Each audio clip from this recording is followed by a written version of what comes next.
Okay, so we're going to move on now to Zodiac, which skipping forward to 2007, which I'll have to talk a little bit about the film in general. It's a film that the last time I did a favorites list for ILX, I had it, Scott, as my favorite film ever. Yeah. That's how much that film has come to occupy my imagination. I would estimate I've seen it probably 15 times, maybe more.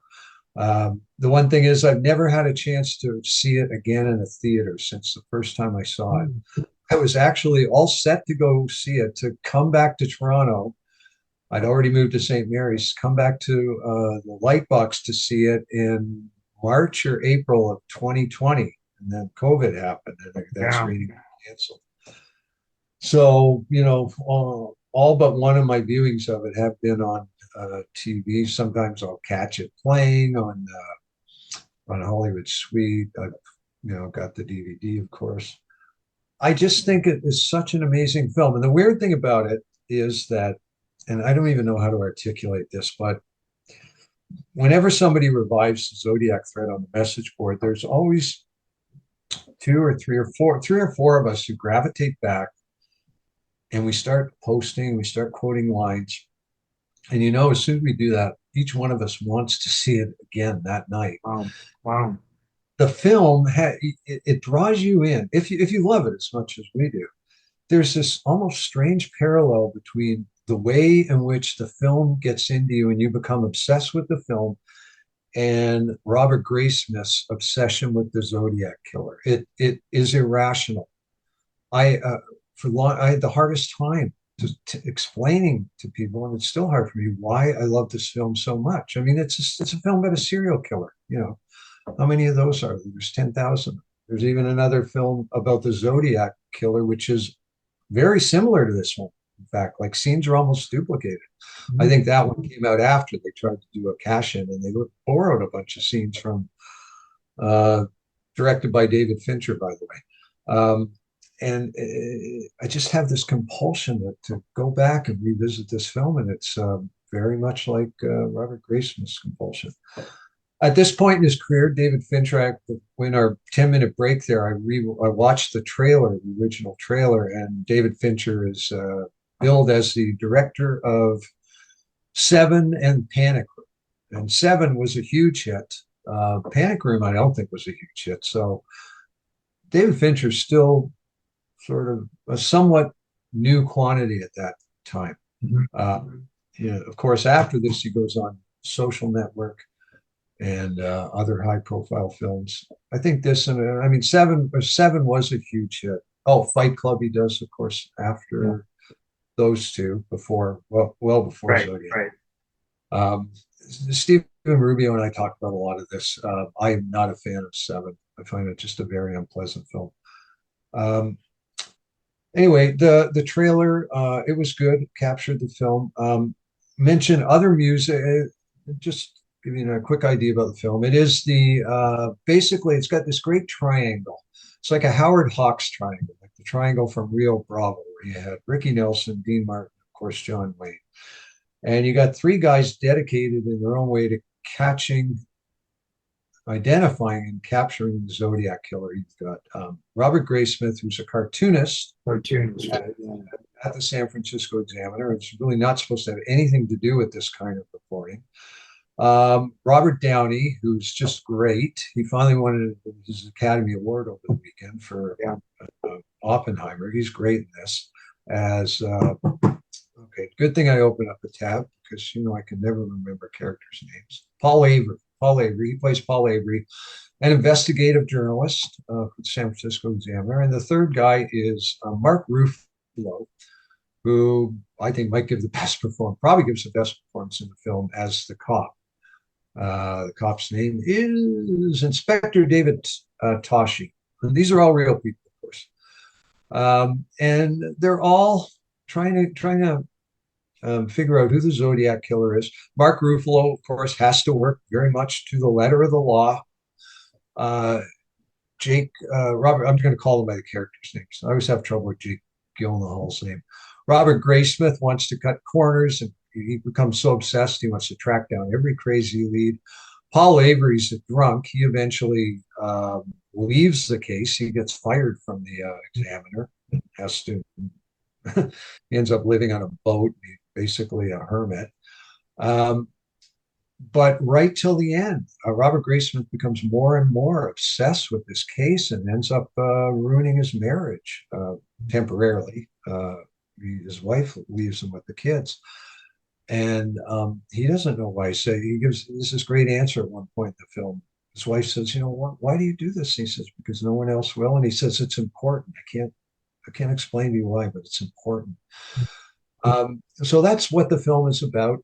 Apparently, the film settles on one guy who you're led to believe is the Zodiac killer. And, people carp about the film. They say they totally fabricate a lot of stuff. That the guy that the film points to as the Zodiac killer was really a minor figure in the actual case. So I can understand why, if you are someone who follows true crime carefully, follows this stuff, I could see why you would be upset at that. From a movie standpoint, it's brilliant. The decisions they made to focus on one guy and the way they did it, it's brilliant. I can't imagine what the film would have been like if they had tried to stick to the factuality of everything. I'll just mention some other music that's used memorably. Easy to Be Hard is used in the very But opening. in the same scene, basically, or Basically, yes. like it leads into the Donovan. They're very close to each other. It starts with Easy to Be Hard playing over this beautiful panoramic view. It's the 4th of July and firecrackers are going off. It's an long overhead shot of the night sky in San Francisco. And the guy and the woman he picks up, one of whom is about to be killed, he picks her up at her house. I believe she's either married or, as a serious, they're cheating, as a serious boyfriend.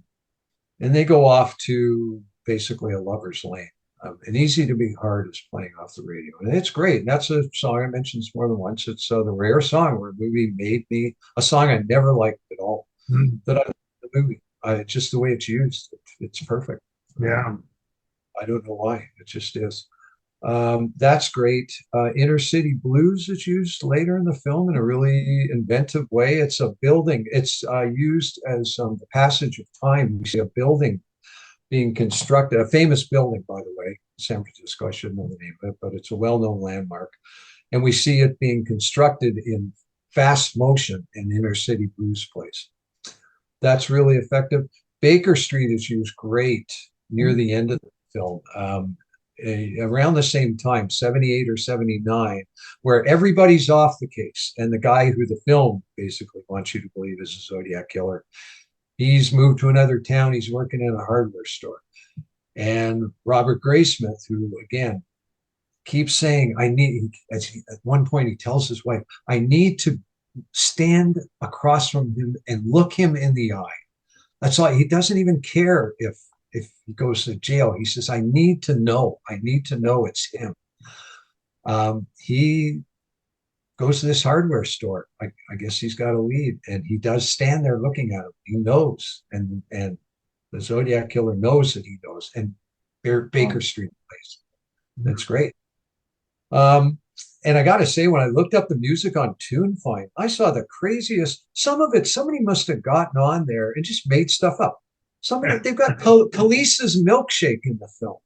Really? There's no way Milkshake. First of all, I would have caught it. Second, it makes no sense. It doesn't stray from period music. It cheats here and there in terms of a timeline, but why would he ever use Khalees's Milkshake? Now, one of them I thought was wrong. I could be wrong. This thing listed Rod Stewart's The Temptations cover. I know I'm losing you.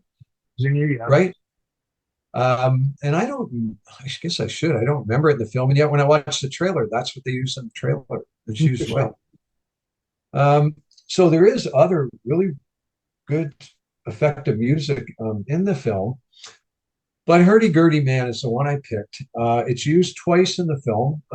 Was able to send you both clips. It's used for the very first murder.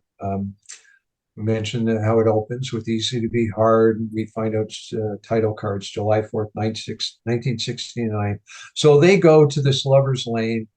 First of all, some guys show up, some teenagers, and they set off firecrackers. And the guy gets upset and he chases them away. And then this car pulls up and it's pitch dark. And all we really see are the headlights. And first, Darlene, I think is her name, thinks it's her husband tracking it down. And, Zodiac uses violence sparingly, but really effectively. I think some people think that, they shy away from the film because they think it's going to be a bloodbath. It's not at all. Yet there are a couple of very, very intense scenes. And this is one of them because the Zodiac killer just sort of comes out of nowhere and stabs the woman multiple times. Is it a Stabs him. stabbing or shooting?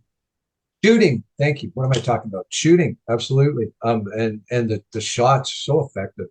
He stands back in the car and just shoots him again and again. He survives. We don't know that at the time, but he's sitting at the side of the car, and he's left to live and be an eyewitness later. But she dies, and then and Hurdy-Gurdy Man plays, and it's just so good. It is it's incredible. I don't know what that scene would be like without it. What I liked about it, rewatching the scene, is I love how it's just kind of like a murmur in the background until the event, right? Like it's amazing. Like if you don't know the song, you might not even really totally, hear it or pay attention to it, but you can hear it just enough. It's got a muffled sort of sound early, and then it breaks out into the full sound. Yeah, after they're dead, they really bring it up in the soundtrack, don't they? Yeah, it's really effective the way they did that, I thought. Yeah, and it's used just as memorably, unforgettably at the end, where and you get just weird. You get Robert Graysmith finally getting his moment where he spots him, and then you skip forward. That's 1983, and then you skip forward another 8 years. And, it's one of these cold cases at this point, but somebody inherits, whoever was on the case, somebody inherits it and decides he's going to open it up again. So what we see is the survivor from the first killing, and it's now, 22 years later, it's 1991. He is arranged to bring this guy back to show him some photographs. And they meet at an airport, gets him into a room. And by the way, I should say that besides earlier, there's another great scene, one of my favorite scenes ever. It's a scene where basically Robert Graysmith convinces Dave Toschi that this is the guy, this is the Zodiac killer, takes him out for breakfast, and he just keeps, it ends with this great thing. He's showing him with a salt shaker and a pepper shaker how close that these two people live to each other. Wow. Dave Toschi says, is that so? And then he knows at that point that he's right. But he still says, look, we can't go to trial. Too many people have died. Too much evidence has been lost. And Robert Graysmith says, just because you can't prove it doesn't mean it's not true. So you know that Dave Toschi respects him. He's gotten to the truth, according to the film. He's gotten to the bottom of it. Then he has this great showdown. And then he brings this witness back to show him some photographs. So he sits him down in this room and he shows him, and he says, I'm going to show you some photographs on the level of 0 to 10. How certain are you that this guy is the guy you saw that night who killed your girlfriend or whatever? And shows him I think he shows him a couple of wrong ones first. I can't remember. Anyway, then he shows him the photo of Lee Arthur Allen, Arthur Lee Allen. And he looks at it, and the guy says something like, you have to understand this is 24 years later. And the music may have started up already at that point. It starts just like in the other one, very low. And he says, but on a scale of 0 to 10, I'm an 8 or a 9, that's the man who shot me that night. And we know for 100% now that that's the guy. Yeah. And Hurdy-Gurdy Man plays again. So Hurdy-Gurdy Man is just in this film. It is like the song. It's like they could have called it the Zodiac Killer theme. It's a song that we associate with the Zodiac Killer. And it's just like love. how it's used in light. It's about lurking around in the shadows and preying on people. And I just can never hear that song now. Impossible without thinking first and foremost of Zodiac, but I'm sure Bly will cross my mind too. And that was just summed up how well Donovan had been used for me so many different films. I got to mention one more thing. And I don't know if I've ever mentioned this to you. I think it came up when Steve and I were talking, but in Zodiac, one of the people that the Zodiac killer almost kills. Do you remember the scene where he's with a woman, and a woman's he arranged the car breaks down. The Zodiac killer does something to make sure the car breaks down, and he offers to change the tire. He just wants to get her into his car so he can say, "Oh, I'll take you up the road and we'll get some help." And when she gets into the car, she's got a baby, and he didn't know that. He didn't want a baby in the car. And he looks over, he says, "Oh, I didn't know you had a baby." And she says, "Yeah." And it's got this really memorable line. He says, "Well, the more the merrier." And you think he's going out with all intention of killing both of them. You know plays the woman? No. Ione Sky, or Ione Sky. Do you know who that is? Donovan's daughter, right? She's the one that John Cusack falls in love with in Say Anything with the Peter Gabriel scene. Yeah, yeah. Wow. So they got Donovan's daughter in this film, great. which was great. Yeah. Wow. So stupid question. Donovan is still alive, right? I don't remember Donovan. No, he died. He did. About 4 or 5 years ago, because I remember I even went on the Donovan fan Facebook page and I posted about basically what we're talking about, all the great films. Yeah. And I'm just gonna check that right now, Scott. But I very much remember, and he is. No, you would know. I like I say, I'm always forgetting who died. Oh, I know. You know. I know. He did get in the Rock and Roll Hall of Fame. Oh, hold on, maybe I'm wrong. I am wrong, Scott. Absolutely wrong. Good thing you checked, I guess. Then you would have pronounced him dead. Donovan would have watched that. It would have been like he'd be like, "Who's this Delio? Who's this? Who's this Donovan? Who's this Delio?" He's 77 years old. Wow. I was gonna say I don't remember him dying. Like I think that would have rung a bell. And yet, oh, you know what? I'll bet you what prompted that. There was a flurry of posting. I'll bet it's when he got in the Rock and Roll Hall of Fame. That's what it would have been. Yeah. Now so I got to say. Sorry, go ahead. Okay, I just got to say, we got to say that Scott Donovan, supposedly, he did some stuff in the 60s. I mean, he wrote songs about whatever 13 and 14-year-olds he was having sex with. He was a guy who was very attached to groupies on Sunset Strip. So, I didn't hear about that. So yeah, I think he's notorious for that. I don't think he's necessarily written out of existence, but you got to mention that stuff, right? What were you going to say? Resonating with one of your comments in the first part of this, where you're just, I mean, it's a little off. It's not totally along the same lines of the types of movies you're discussing, obviously, but yeah. I can actually point to another use of Donovan, which was very memorable to myself. It might have even been, it probably would have been my first awareness of Donovan, although I would have heard, I don't know if I would have heard Sunshine Superman, and for sure Mellow Yellow, just probably on the radio when I was a kid. It never stopped playing on the radio. Yeah. But I don't know if you remember, I've talked to you about this series, I think, before. It was very sort of memorable to me as a kid, and I watched it every time they played it on TVO, that show, All You Need Is Love, directed by Tony Palmer. The TVO yeah, it's like it was a British-made series, but TVO played it, I think, like every year, every 2 years. I watched it every time. I didn't watch all the episodes. It was like a 10-part series, and my brother and I always watched the last 3 because that's when the rock era kind of came into play. But they used Jennifer Juniper, and it's significant in that it wasn't a documentary where they just played wall-to-wall songs that were popular at the time. They clearly used it as, I think it was kind of like emblematic, as you say, like of a kind of hippie. I think it was to sort of signal this a certain sort of hippie culture coming in. I mean, it's been a long time since I've seen that, probably over 30 years. But that was my first recognition. Like, what is this song? And I somehow found out it was Donovan. Maybe they had a scene of him playing it as well. I honestly can't remember. But yeah, it was just a memorable usage because for a music documentary, they didn't really feature like a ton. It wasn't wall to wall songs at all. They really like sort of just pinpointed, and they kind of went like sort of left field for a lot of the choices. Like they had a lot on Roxy Music, but very little on Bowie, for instance. Like it was just that it was almost maybe it was the kind of show that was maybe a little too clever for its own good.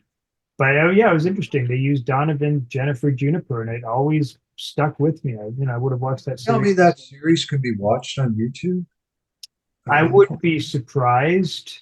Okay, because Um, I would love to it's not rewatch this. great. I mean, it's got the stuff with Lester Bangs in it. That was one of the draws. Yeah, Ever, my brother said, "You got to watch this show. Lester Bangs is in it." isn't that the one where he goes on about Brian Ferry? Yeah, and there's other clips with him as well in the series. I forget who. I think there's a funny thing where he's talking about Emerson, Lake and Palmer, and there's footage of ELP in the background and stuff. And he's in it a few times through a few episodes. But yeah, You just reminded me of a couple of other things. First of all, do you know the song that Jefferson Airplane wrote about Donovan? Uh, I've been listening to a lot of Jefferson Airplane in the last 2 years, but oh, I it's just I don't know such their work in that fashion, so I don't know. I might it's know the such song if you mention it to me. okay, it's such a great song, and I'm blanking out on the title. It's called What album the is it Fat. from? It's called the oh no, sorry, it's not. I got it backwards. It's a song uh that Donovan sings about Jefferson Airplane. It's called The Fat That's Angel. like the Chuck Eddie. Yeah, I know. Is it him Did you singing like about Jefferson Airplane by Donovan? Not as much as Donovan by Jefferson Airplane. called The Fat Angel, and he's got that great line, "Fly Jefferson Airplane, get you there on time." Oh wow. I Yeah, it's a gotta say, like I have not dealt like Donovan, honestly, I know the greatest hits and not even all of that like super well. Like I probably know, I would say maybe a dozen Donovan songs. Like he is a bit of a blank wolf. I really love all of the stuff I know, but yeah. I just never really delved in any deeper than that. So There's a couple of album tracks from one of those two albums. There's the one with Mellow Yellow, which I had as a young kid because it was in that pile of my parents' records that I talk about all the time. Later on, I bought a CD of an expanded CD of Sunshine Superman, which has one or two great songs that I keep on the computer. The other Marcus thing, loves that song Bert's Blues. Is that a good one? Or Bert's Blues about Bert Yanch. yeah, Marcus sort of went I'd in. have to listen to it again. I Yeah. can't hear it in my head. Yeah.